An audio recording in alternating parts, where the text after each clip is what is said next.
Hi friends, எங்கள் அம்மாச்சிலாம் நாட்டுக்கோழி குழம்பு இப்படி தான் செய்வாங்க. மிளகாய், மல்லி, சீரகம், மிளகு, பட்டை, சோம்பு எல்லாம் போட்டு வறுத்து ஆட்டுக்கல்லில் போட்டு அரைப்பாங்க.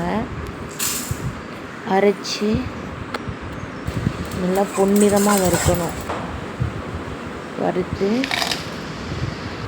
நான் மிக்சியில் தான் போட்டு அரைக்கிறேன். அரைச்சிட்டு தக்காளி வெங்காயம்லாம் வதக்க தேவையில்லை, பச்சையாகவே போட்டு அந்த மசாலாவோட நல்லா அழகாக அரைச்சி கருவேப்பிலை கொஞ்சம் போடணும். இஞ்சி பூண்டு எல்லாமே ஒன்றா போட்டு அரைச்சிட்டு தேங்காய் அரைச்சி சட்டியில் எண்ணெய் ஊற்றி, தாளிக்க மாட்டோம், எண்ணெய் ஊற்றி கறி, உப்பு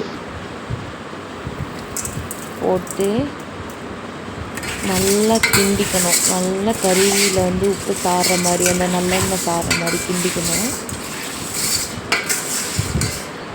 கிண்டிட்டு லைட்டாக கொஞ்சமாக சிக்கன் மசாலா போட்டுக்கலாம்.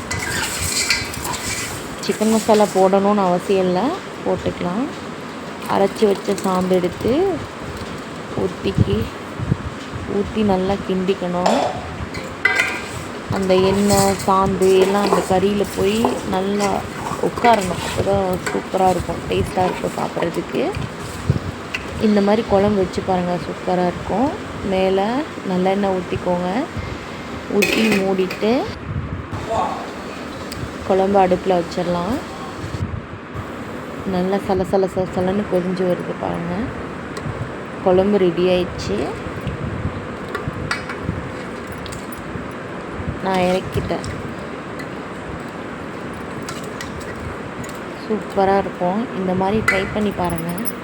எங்கள் அம்மாச்சியெல்லாம் இந்த மாதிரி தான் குழம்பு வைப்பாங்க. அடுத்து எங்கள் அம்மா இந்த மாதிரி குழம்பு வச்சாங்க, அதை பார்த்து நான் இந்த மாதிரி கற்றுக்கிட்டேன். எந்த செல்லு எதையும் பார்க்காம நானாக கற்றுக்கிட்டது. அம்மா செய்கிறத பார்த்து கற்றுக்கிட்டது. நீங்களும் இந்த மாதிரி ட்ரை பண்ணி பாருங்கள். இட்லிக்கு சூப்பராக இருக்கும். சாப்பாடு சுட சுட சாப்பாட்டுக்கு